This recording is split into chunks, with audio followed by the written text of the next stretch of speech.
Good morning. My name is Amanda Schneider. I am your worship associate this morning. Welcome to Valley Unitarian Universalist Congregation. I also want to extend a warm welcome to those who are joining us on YouTube. We cannot see them, but they can see us, so if we want to give them a little wave, good morning. Whether you arrived this morning feeling full and grounded, or stretched thin and carrying more than you'd like, or somewhere in between, we're glad you're here. You belong in this space just as you are. This morning, Reverend Sarah and I will reflect on releasing the pressure so many of us carry, the pressure of constantly wondering whether we're doing enough, and considering how to move out of a feeling of emergency and into the possibility of emergence. This Sunday also marks the beginning of Hanukkah for those who celebrate, a festival of light rooted in the story of a flame that endured longer than expected. May this season be safe and meaningful for all who observe. If there are any visitors with us today and you are so inclined, no pressure of course, please stand so that we can welcome you more fully after the service.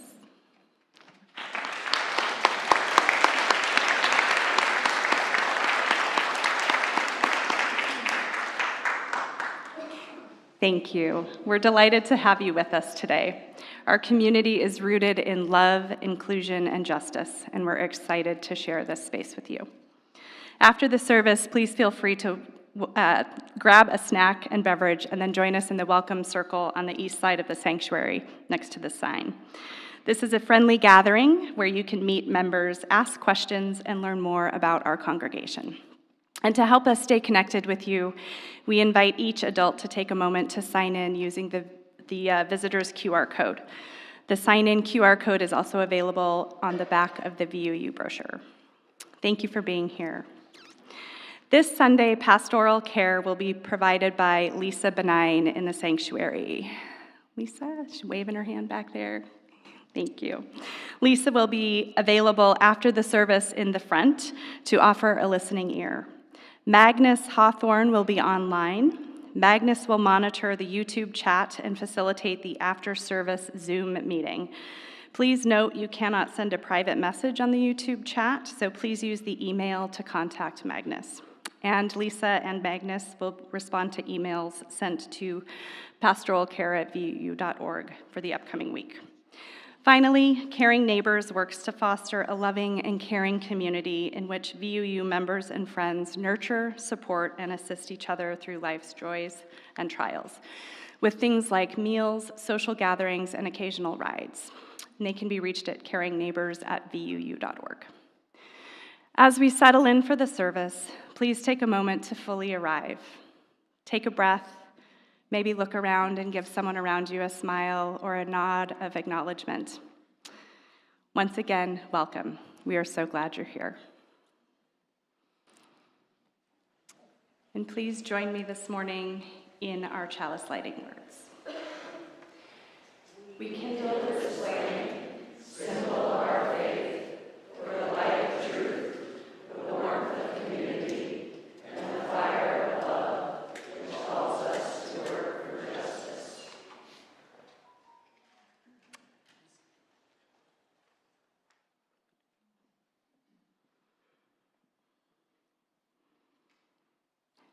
We are waiting. This is the season of anticipation, of expecting, of hoping, of wanting. This is the time of expecting the arrival of something or someone. We are waiting. This is the time of living in darkness, in the hues of unknowing, of being quiet, of reflecting on a year almost past, waiting for a new beginning, for a closing or an end. This is the time for digesting the lessons of days gone past, anticipating the future for which we are waiting. Waiting for a world which can know justice. Waiting for a lasting peace. Waiting for the bridge to span the divides which separate us. Waiting for a promise or a hope. For all of this, we are waiting. This is a new hymn from our virtual hymnal. Easy to learn. If you would stand, if you're able and willing, join us for the Web of Life.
Young or young at heart and want to come join me up here for the story, I'd love to see your faces. I am standing in for Will Bliss, who had a staff meeting this morning. That's exciting. And I offered to do this story. I won't get to do this much in a little bit because I'm going to be on sabbatical, and I will miss you. So I'm looking forward to seeing you a couple more times before then. So one of our Unitarian Universalist practices is to look for wisdom in many places. Science, nature, even in our own lives, and the world's religions. So all religions have stories that contain hope and courage and guidance for us. So this week we turn to Judaism and its hopeful story of Hanukkah. So Hanukkah is sometimes called the Festival of Lights. Do any of you celebrate at home? Okay, a few of us in the room. But did you know that many Jewish folks around the world celebrate by eating fried foods like latkes, potato pancakes, or donuts? Do you like those? Yeah. I'm a fan. So you might wonder, what do fried food, what does that have to do with lights? We're going to get to that. That was a hypothetical question. I'll let you answer a real question in a minute. So, a long time ago, but not in a galaxy far, far away, that's John's line. More than 2,000 years back, in the 2nd century BCE, Israel and the Jewish people were under the rule of the Syrian Greek Empire. They had taken over the Jewish Holy Temple and destroyed it, and tried to force the Jewish people to give up their traditions and to worship their gods. But a small group of Jewish people, formed and led by Judah Maccabee, bravely stood up. They called themselves the Maccabees. And against all odds, this tiny group defeated the mighty Greek army and reclaimed the Holy Temple. But when they got into the temple, what do you think they found? It was a mess, right? Yeah. So they had to work to kind of clean things up and put things back in order. And when they went to rekindle the light of the menorah, which you can see in our picture, they found that all of the pure olive oil had been contaminated except for one jug. So it contained only enough oil to last one night, but still they trusted life and they lit it anyway. And miraculously, it lasted 8 nights, long enough for new oil to be made and brought to the temple. So today, Jewish folks all around the world celebrate this miracle by lighting the menorah for 8 days, and every day they add an additional candle to increase the light. And they also have a custom of eating fried fried in oil to commemorate the miracle surrounding the olive oil. Wasn't that going to be the reason you said? Smart. Okay, but here's your question. Almost your question. At its heart, this story is about what happens when people face a moment that feels hopeless and then discover that life can surprise them with enough strength, enough courage, and even enough light to keep going. So it's a beautiful reminder that there is a light and a strength within us that can never be blown out. So here's the question for all of y'all or all of y'all. As Unitarian Universalists, we look for wisdom in many religions. What wisdom does the Hanukkah story give us? Anyone? What do you think? Go ahead. What do you think?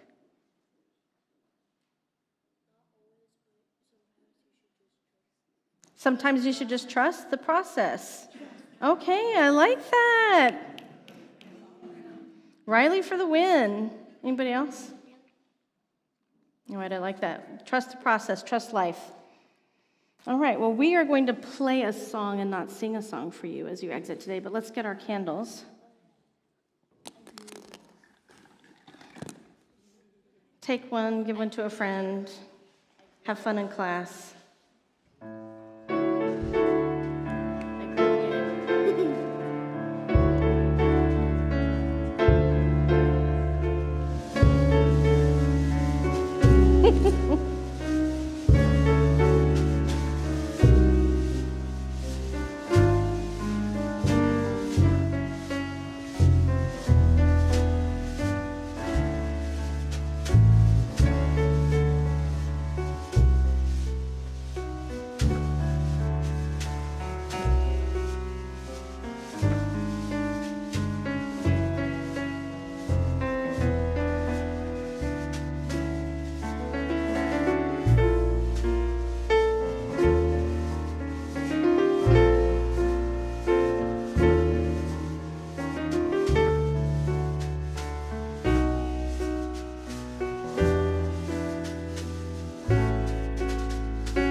That was a beautiful entry into our time of centering. This is a time when we take a moment to take stock of what is in our hearts, what is a joy or a concern, something that is heavy, something that feels like grief. Whatever it is you carry for yourself, for the people around you, for people around the globe. We know if we open up the news in the morning that there's always something happening somewhere where folks are experiencing grief and harm. This morning I opened my news and found that there was a shooting in Australia against Jewish folks together. And I also know almost every day for a long time there has been war and devastation in many parts of the world. And so we sit with those truths and the truths that are ours today, whatever they are. There's also celebrating and festivals and creativity. So I offer you this reading called Add the Alleluias. Let us contemplate the Spirit together, Spirit of life and love, justice and peace. Day in and day out, wait weary tasks. Burdens we lift again. Worn paths we wear some more. Want and means worn thin and fatigue. Pain and grief and coldness of heart. Bitter and weary days where we know desolation. How do we call forth hope? When our hearts are buried, sunken down, how do we dig out, rise up? What healing touch do we long for? What balm might we take and share? Come what may, O Spirit of life, may we keep a ray of light for our inward path, a living water in the depths of us, a cleansing breath at our core. May we keep them for ourselves and to share. May we call forth from each other vitality and tenacity. And may love rest in us. May justice live through us. May we have the touch to call others back to life and love, justice and peace. May we sing back their songs and add the alleluias in the Spirit, by the Spirit, with the Spirit giving power, so may it be. Amen. And let us enter a time of centering together. And if you so choose, we have candles to light. We have water that you can add to or place something in, and stones that you can hold or move. A neighbor next to you that you can smile at or connect with. Take a moment.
Back in October, I was out in my backyard when the microburst hit.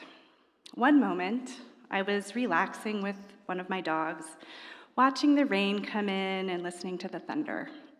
The next, it was as if buckets of water were being thrown at me. It was a shock to my system. I couldn't breathe. It was hard to see. I didn't know what to do to get out of it. And for a few moments, I honestly didn't think I was going to make it through. And then, when I realized I wasn't going to die, I feared one of my dogs was going to blow away.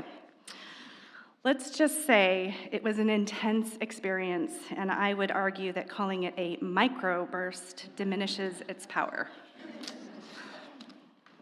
Looking back now, I realize the microburst that hit me on the outside mirrored the metaphorical storm happening on the inside. Like a sparkler, I was burning hot, shooting off sparks in all directions, burning bright and fast. From the outside, it probably looked like energy, productivity, momentum, but inside, I was burning through myself. The microburst was the final wave that brought me to a crisis point, where, like a sparkler, I consumed all of my energy and found my internal flame burnt out. Too many back-to-back work events requiring external output, volunteer projects that expanded beyond what I thought they'd be, parenting through bullying and anxiety, navigating grief over an unexpected disability diagnosis, the loss of our dog Oreo, and then, not 24 hours later, this storm, uprooting trees in our yard and devastating the landscape of our neighborhood. It was just too much. I found myself without reserves to handle anything beyond the bare minimum.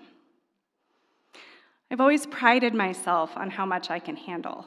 Doing and producing results is where I've always gotten my self-worth. When challenging times come, I push through. I say, I'm fine, I've got it. But after the storm passed and the adrenaline settled, I found myself in a new space of, I just can't. So, standing here today, reflecting on this topic of moving from emergency to emergence, it feels a bit ironic. I seem to unknowingly sign up for Sundays with topics that end up mirroring exactly where I am in my life.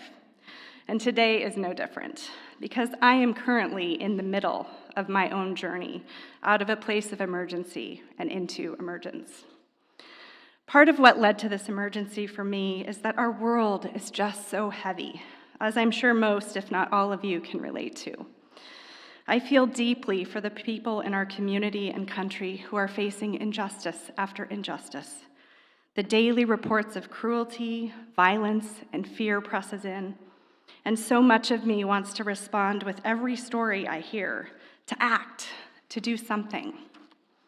And then I compare myself to other people, some of you in this room even, who show up tirelessly in this work day after day, and I think, shouldn't I be doing that too? Aren't we living in a world that feels like one big emergency, requiring all hands on deck all of the time? Honestly, I struggled writing this reflection because I don't have an answer for how to live well in this world right now. How to hold the suffering and injustice of so many, while also authentically and unapologetically experiencing the gratitude and joy available in my own life. But in my musings, I did find clarity on one thing. Suffering is happening, with or without me. The world's pain does not hinge solely on my efforts, my constant attention, or my exhaustion. And so the deeper question becomes, where is my line? The line between living into my VUU values and feeling compelled to respond to every injustice, and also appreciating and enjoying the beautiful life I am fortunate enough to live. So if emergency is the state where everything feels urgent, reactive, and scarce, I don't think emergence is simply the opposite, because it doesn't mean the emergencies disappear. Instead, emergence is a different way of being within them. Emergency is contraction from overwhelm. Emergence is expansion through intentional care. Emergency demands everything at once. Emergence asks gently, what feels possible now? What feels true now? What feels needed now? For me, not just from me. Perhaps emergence begins with what becomes possible when I calm my nervous system as often as I can. When I let go of the ego that tells me I need to be doing more, doing better, impressing people with my output, and beginning with figuring out the answer to the question, how do I honor my values of making a difference in my community without abandoning my family and myself? Because I do believe both are possible at the same time. I think the first step in doing this is to move out of the "but I can" trap. But I can do it. But I can take that on. But I can show up. As the adage says, just because you can doesn't mean you should. In this quieter space, often spent on the back patio with a dog and a book when I'm not working or with my family, I'm beginning to see small pinpricks of this kind of emergence. It is slow, but it feels empowered, thoughtful, and grounded. Emergence looks like stepping away from things that aren't a priority right now, reminding myself that life will keep moving forward, even if I'm not involved. Emergence looks like giving myself permission to rest, even when guilt whispers that rest is a luxury, even when I know there are others who cannot step back. Emergence looks like holding my ember gently, not demanding it become that sparkler flame again before it's ready. It is feeling the small joys again, a book I can finally pick up, music feeling good enough to turn on, singing in the kitchen while cooking dinner, committing to a social engagement, and actually showing up. That spark of joyful anticipation, looking forward to a show snuggled on the couch with my boys, dinner with friends, or planning a work project that genuinely excites me. And noticing the extra shine in my dog's eyes and her upturned lips when I cup her face in my hands to say hello. Moving towards emergence hasn't been a dramatic burst of new life. It's slow and gentle and observant. I don't know what the other side will look like when I fully emerge from this time of contraction. It's likely the other side will be temporary and that I'll find myself overextended again in the future. That feels like a fairly normal cycle of life for many of us. My hope is that I carry some of these lessons with me and allow them to reshape how I move forward. I need to keep these lessons close because we are living in a world of relentless crises, and I cannot let emergencies set the pace. I need to set the pace. And that pace must include rest, not as complacency, but as preparation, so that when the spark returns, and I know it will, I can carry it with intention, with joy and sustainability. So if you, like me, are somewhere on this journey between emergency and emergence, here's what I want you to hear. You are enough. Right now, even uncertain, even tired. You are enough. We are enough. And maybe emergence begins right there, not with fire, but with an ember that is nurtured and cared for until it regains its fuel to light again.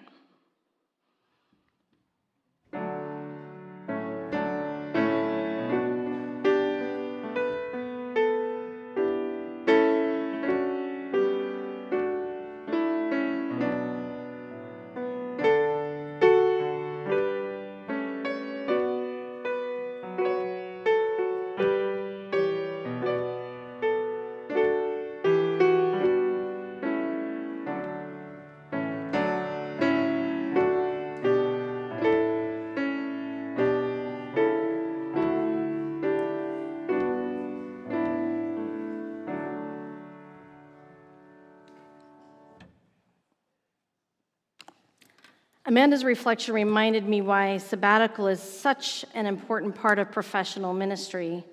and how it points to something that I believe we are all yearning for: seeds of healing and restoration that we can tend to. A reminder that fallow times are necessary to the cycle of life and renewal. She helped me relocate my own yearning and the tensions within me that struggle to move from ministry as an emergency room versus ministry as the emergence of love and life. This is what shared ministry really is: a sharing of our stories and a sacred commitment to companion each other as we grow and learn and heal. Prentice Hemphill asks us this: to what and whom are you committed? What do you long for? And what is worth traveling through the unknown to reach? Now, as long as I can remember, I have longed for work and a life where I could simultaneously fight for a better world for all of us, and I could be a fully spiritual human, grounded in practices that give me access to my full humanity and authentic self.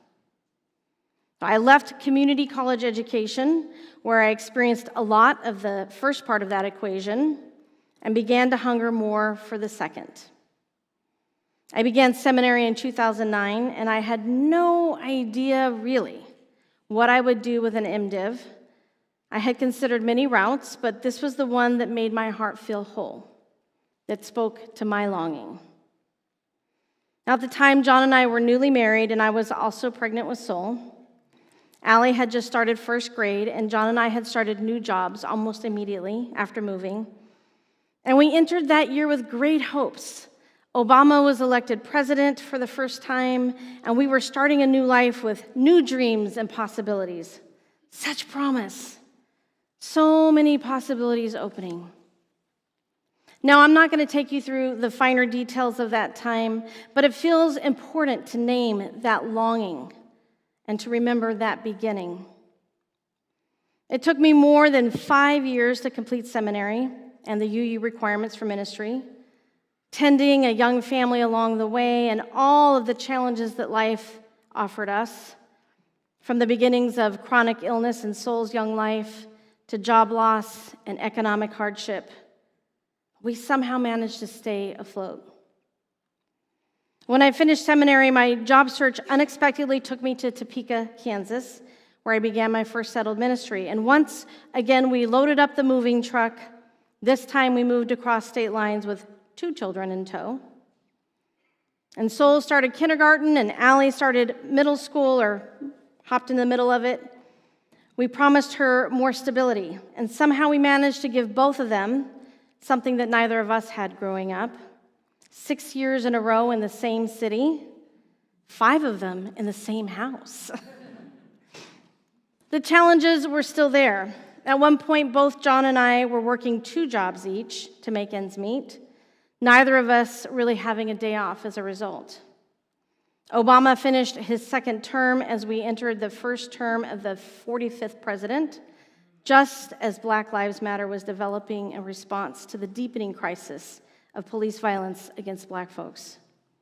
And I was entering my 3rd year of ministry as these events unfolded. So my call to ministry has always been about the braiding together of community life and spiritual deepening, and organizing to address systemic oppressions that threaten the capacity of those first 2. The intensity of those first years of ministry is mirrored by the intensity of what was happening in our country, and still is, and in my local community and across state lines everywhere. And pausing now to look back, I can feel the relentlessness of these experiences in my personal and professional life.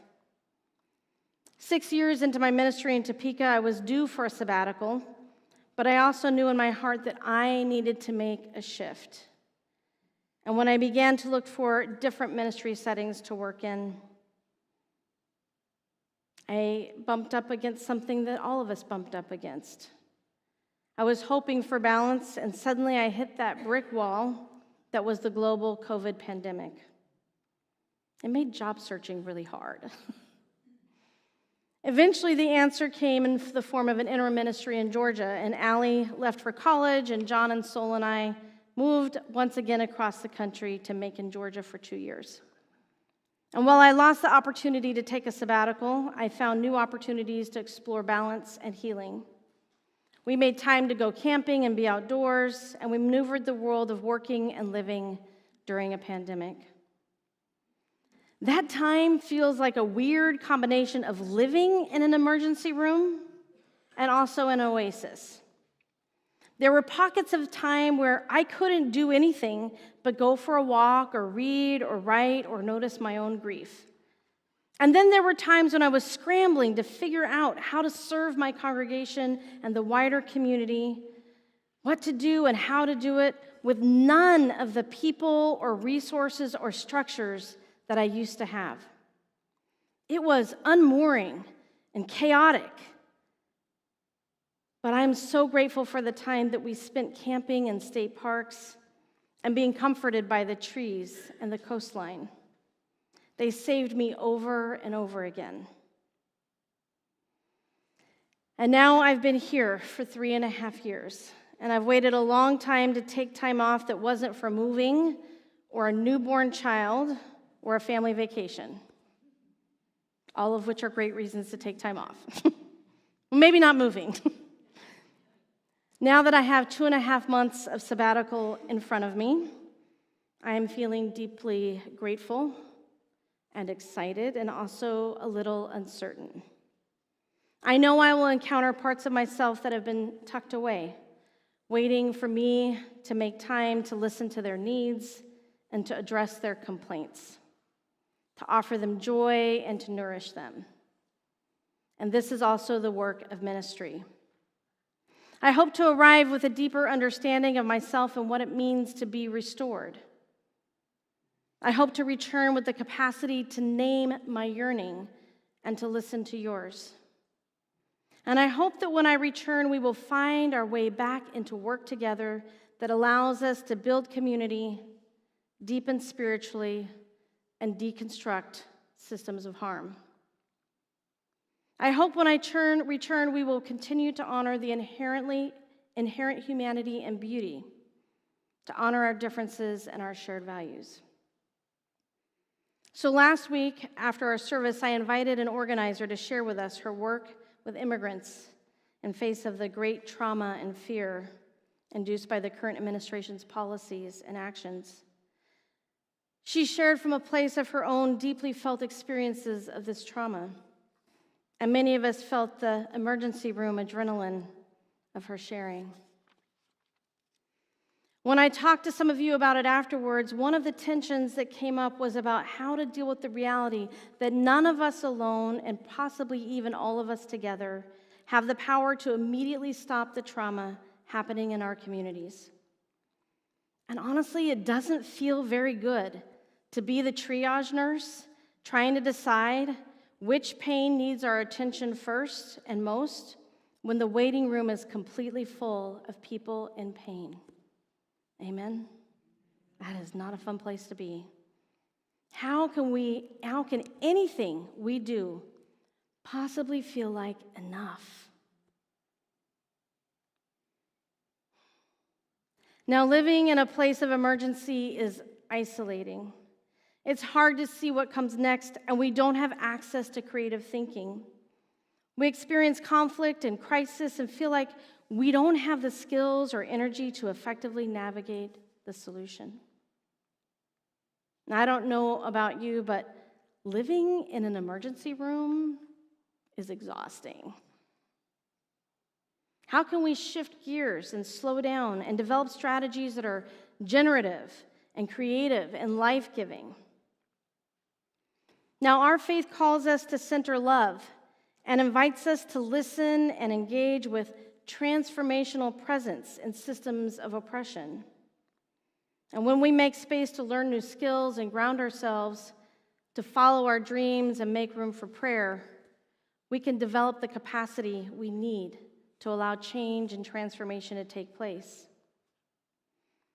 That capacity is built from trust and developing skilled relationships where we can navigate differences and conflicts without falling apart. Change emerges, as healer and activist Prentice Hempel says, from healing that is personal and intimate, collective and cultural. It's the result of a sense of belonging and connection where we can be a stand for each other's liberation and safeguard each other's vulnerability. It's the result of our capacity to develop a shared vision in which we are changed together. In the emergency room of justice work, too often we think of this work and spiritual development as separate activities. But in truth, they are woven together.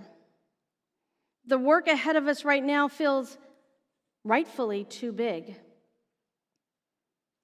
How do we take action knowing that what we face is bigger than what any individual can handle alone? Well, the way that we can move forward from emergency to emergence is to do this work together, building our relationships and our connections, caring for one another, and tending to the needs we each have. Systems of oppression are designed to isolate us and exhaust us. And Hempel notes that history and power script our relationships with one another and prevent the kind of reciprocity and connection that we need to heal the ruptures between us. We can interrupt that by reaching out to each other, by showing up together, by sharing the tasks of this work, and by listening to each other's stories. We can also interrupt the emergency by slowing down, noticing what's happening in our bodies, and making space for heart-centered responses to emerge rather than a pistol-ready reaction. Friends, how we take care of each other matters. It's the foundation of the work ahead. I know this, and yet I'm still capable of being sucked into the emergency room. It's a powerful energy that is fueled by our fear, our anger, and even our exhaustion. The antidote to the emergency room is to remind ourselves that something new is emerging, and it needs us to tend it.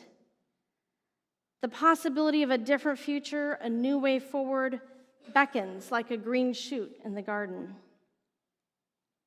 What does the future look like to you? Can you imagine a future where we are able to share our pain instead of hiding it away? Can you imagine a future where we listen to each other, offer different ideas, and not get stuck? Can you imagine a future where we live from a sense of possibility and openness to the future, a sense of deepening capacity and expanding hope? Prentice Hempel says that the healing begins in the realm of the imagination and spirit, in a place of potential where possibilities reside, where we retrieve through prayer or in dreams visions of ourselves and for the world that make us more whole. So today, Amanda and I are inviting you to join us in imagining a world where we have access to joy, rest, and justice-making, where our capacity for change is related to how we resource our own bodies and minds, and how we make space for others to receive this as well. When we take a sacred pause, we make space to imagine the world and ourselves in new ways. Hempel says we are most powerful when sourcing our energy from possibility, from our visions, not from the pain we know, but from the world just outside of what we can see now. So I imagine communities where everyone has a place to live and food to eat and people who care about them, where the resources for being healthy and whole are available and accessible to all, and we aren't fighting over them or hoarding them. And I imagine communities where resources are used to improve lives, where we don't give up on each other, where we share our truths and we make space for grief and joy. And I imagine communities where resources support creativity, art and music and dance, and also activities, sports and games and festivals, expressions of our experiences and living in bodies that feel and move and respond to life. I imagine communities where we lean into relationships and allow ourselves to show up exactly as we are, vulnerable, accountable, learning, and healing. A vision for the future emerges first from our longing, something deep inside us. And our longing is like a promise we make to ourselves, a possibility we hold onto the way an otter holds onto its rock. Hemphill acknowledges that it's vulnerable and hard to let ourselves desire beyond what we can trust will be fulfilled. And in order to grow, to follow these visions, we need to be willing to set some things down and make space for something new. We need skills to navigate our conflicts and crises with groundedness, apart from the reactivity of our times. And we need to draw a wide circle that will require us to relate to each other differently. Prentice Hemphill asks us, to what and whom are you committed? What do you long for? And what is worth traveling through the unknown to reach? The answers to these questions are a bridge from the emergency room to the emergence of a new future, one that is not promised but is possible. And for me, the answers are these. I am committed to shared ministry with all of you and the many partnerships we've developed, as well as the many we have yet to create. And I long for this space to be fully human, to let my feelings work their way through my body, and to be able to listen to the different parts of me that need my attention. I long to be in deeper relationship with life, with the people and places that life has brought me to be with. And what is worth traveling through the unknown to reach is liberation for all, a world in which we are all able to heal and able to address harm in ways that are sustainable and life-giving, in which joy is available and restoration is real, in which our understanding of connection to one another is alive with depth and capacity and love. Love always at the center. May it be so. Blessed be.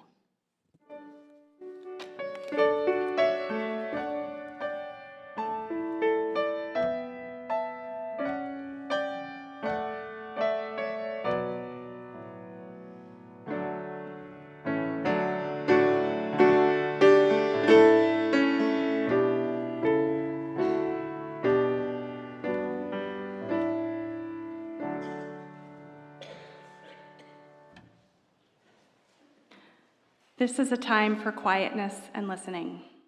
This is a time to trust that the small light you carry is enough for the next step. Words by Jan Richardson. As we offer our gifts this morning, we're invited to give not from urgency or obligation, but from a place of care, intention, and trust. Trust that what we offer, like who we are, is enough. So as the ushers come forward to take this morning's offering, I am also excited to give you an update on our annual pledge campaign because we are in the season. We are well on our way to meeting our goal with 93 pledges of over $327,000. Thank you. For those of you who have not attended a cottage meeting, there is a Zoom meeting today at 3, hosted by Lynn Demuth, and a meeting Tuesday evening at 6 on Zoom, hosted by Joel Sands.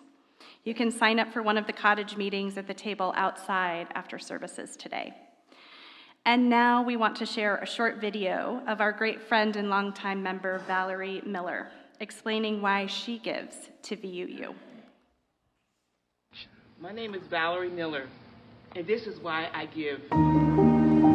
I give because the moment I walk through those doors, something in me exhaled. This place asked me not to shrink. It didn't ask my children to explain their hair, their skin, their differences. It just said, come in, you're whole, you're welcome here, and you matter.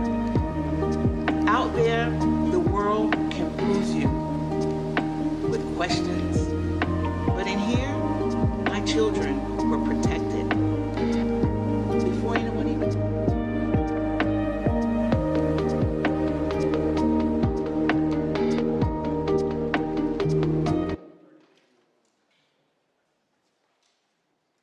Candles alight, and their flame is so bright, reflected in little children's eyes. Come and dance to the tune neath a holidaying moon. Biddy bom, biddy bom. This is a Hanukkah piece. We hope you enjoy Biddy bom.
We, bearers of the dream, affirm that a new vision of hope is emerging.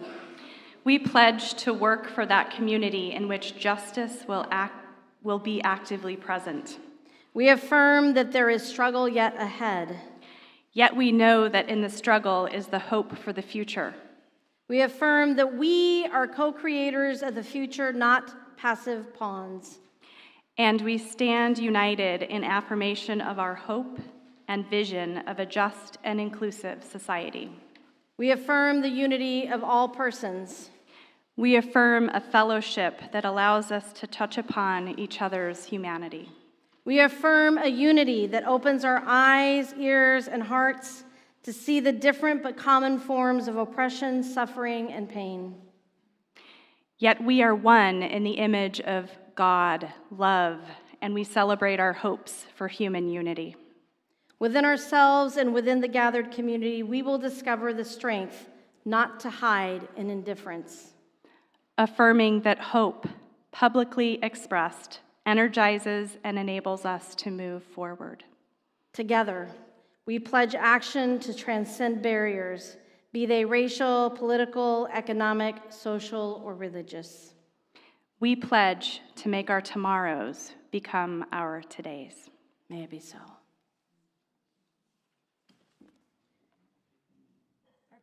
Piece is one that might not be familiar to you, but it's number 86, called Blessed Spirit of My Life, and it's beautiful, and it's from Singing the Living Tradition. If you're able to stand and willing, we'd love for you to join us.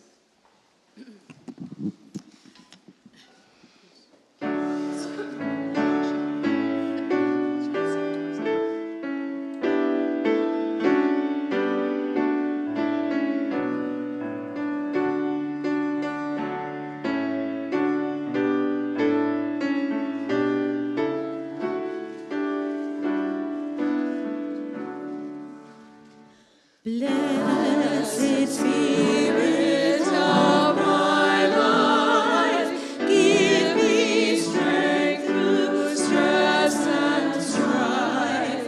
Help me live with dignity and in all serenity. Fill me with love in my mind of fear and confusion, and my heart so restlessly. Let peace find a home in me. Spirit of great mystery, give me still small voice in me. Help me hear my mother's creed as I comfort those in need. Fill me with compassion, clear my source of my intuition. And when life is done for me, let all be my legacy.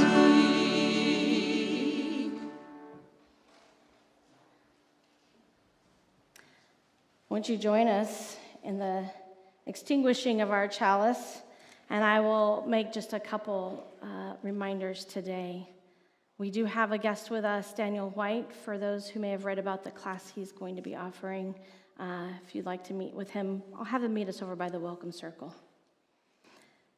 Next week, we have an all-ages worship for the winter solstice, and I look forward to seeing you then.